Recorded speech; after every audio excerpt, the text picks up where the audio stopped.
Hello everyone, I'm Marco Morelli for BCLocalNews.com. Welcome to the Tuesday edition of the BC Buzz. Here's what happened this week. Want the latest buzz in your community? Then go to BCLocalNews.com. Online, all the time. BC Buzz.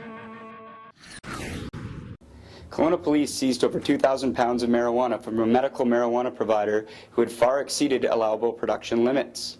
A hazardous intersection in White Rock is scrutinized by police who are trying to get dangerous drivers to slow down. An Abbotsford designer takes a look into the future with his three-wheeled fuel-saving car. And Stephen Heywood of the Parksville Qualicum Beach News heads to the rink over the weekend for some Oceanside Generals action. A Kelowna woman permitted to legally grow marijuana was busted for overgrowing by an RCMP drug task force. The Kelowna Green Team seized over 2,000 pounds of marijuana from a medical marijuana provider who had far exceeded her allowable production limit. The unnamed woman and 28 other associates were arrested for possessing 67 extra pot plants. Police say the woman was only permitted to produce 15 plants legally. Police believe there is a strong link from these grow operations to organized crime. The product from these grows would have been sold and moved out of the Kelowna area, likely destined for the United States. Officers also seized 300 ecstasy tablets, 21 grams of crystal meth, 4.5 grams of mushrooms, and 260 grams of hash oil.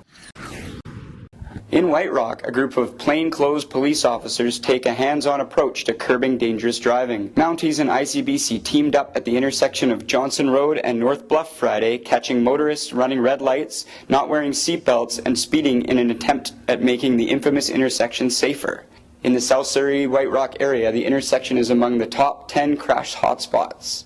ICBC's Jackie Tokarik thinks educating the public on safety is the best way to stop dangerous driving. It's all part of our intersection campaign. We have 250 accidents at intersections every day, and that's over 1 million a year province-wide. Unfortunately, 1,600 pedestrians are injured and 26 are killed in intersections on average per year. Abbotsford designer takes his newest design into the future with his fuel-saving aerodynamic vehicle.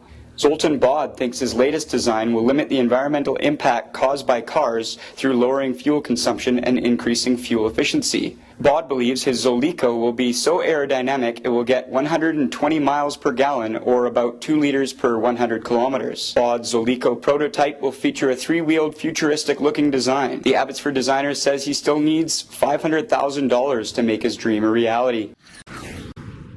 Sporting a stylish mustache Saturday night in Parksville, Oceanside Generals goalie Braden Johnson dueled Victoria Cougars counterpart Max Pelsner in a hockey stalemate for the second time in as many games.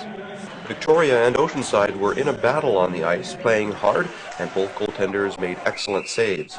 Johnson had the worst of it, as Victoria outshot Oceanside 28-19 in the game. Victoria would score the first goal of the night with 19 seconds left in the second period.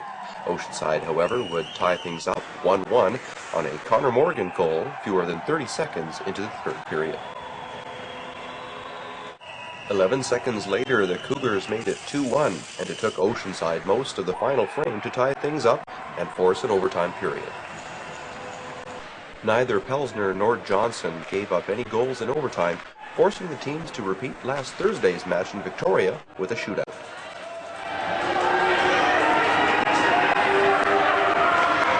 Yeah. 2 shootout wins against the #1 team in our league, and you know what? We've been getting better. It's been a process. We didn't come out of the gate the way we wanted to this season, and we did struggle. And we've made some changes, acquired some key personnel, and you know what? We're a confident bunch right now. Confidence. Goals by Miles Fitzgerald and Kyle Yamasaki lifted the Gens to a 3-2 win. Thursday's 2-1 shootout victory now has Oceanside sitting at 15-9 in the Vancouver Island Junior Hockey League. Victoria is still on top at 19-3.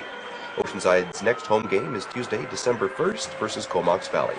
For the Parksville Qualicum Beach News, I'm Steve Heywood. And that just about does it for this Tuesday's edition of the BC Buzz. Remember, for more on these headlines and others from around the province, you can come back and visit us at bclocalnews.com. I'm Marco Morelli, and I'll see you next time.